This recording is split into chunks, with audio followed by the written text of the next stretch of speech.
মোষ পাচারের সময় গোপন সূত্রে খবর পেয়ে দুটি কন্টেনারে 51টি মোষ উদ্ধার করল চাকুলিয়া থানার কানকি ফাঁড়ির পুলিশ। এই ঘটনায় 8 মোষ পাচারকারীকে গ্রেপ্তার করল পুলিশ। বাজেয়াপ্ত দুটি কন্টেনার।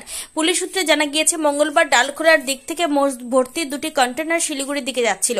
গোপন সূত্রে খবর পেয়ে চাকুলিয়া থানার কানকি ফাঁড়ির পুলিশ কানকি 31 নম্বর জাতীয় সড়কের ওপর দুটি কন্টেনারকে আটক করে তল্লাশি চালালে ওই দুটি কন্টেনার থেকে মোট 51টি মোষ উদ্ধার হয়। এই ঘটনায় 8 পাচারকারীকে গ্রেপ্তার করে পুলিশ। বুধবার 8 অভিযুক্তদেরকে ইসলামপুর মহকুমা আদালতে তোলা হলে 4 অভিযুক্তকে 5 দিনের পুলিশি হেফাজত ও বাকি 4 জনের জেল হেফাজতের নির্দেশ দিল ইসলামপুর মহকুমা আদালত।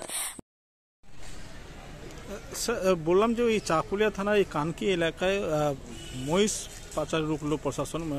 প্রায় 51টি মহিষ ধরেছে এবং গ্রেপ্তার 8 জন হয়েছে। কি আপডেট রয়েছে কোর্টের? দেখুন, এই কেসে আজকে 8 জনকে ফরওয়ার্ড করা হয়েছে। সারাফত নামে একজন আছে, আরও 7 জনকে, মোট 8 জনকে।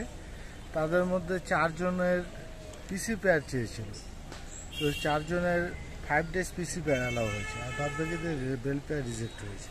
কতগুলো মহিষ টোটাল দুটো গাড়িতে 26টা এবং 25টা, মোট 51টা।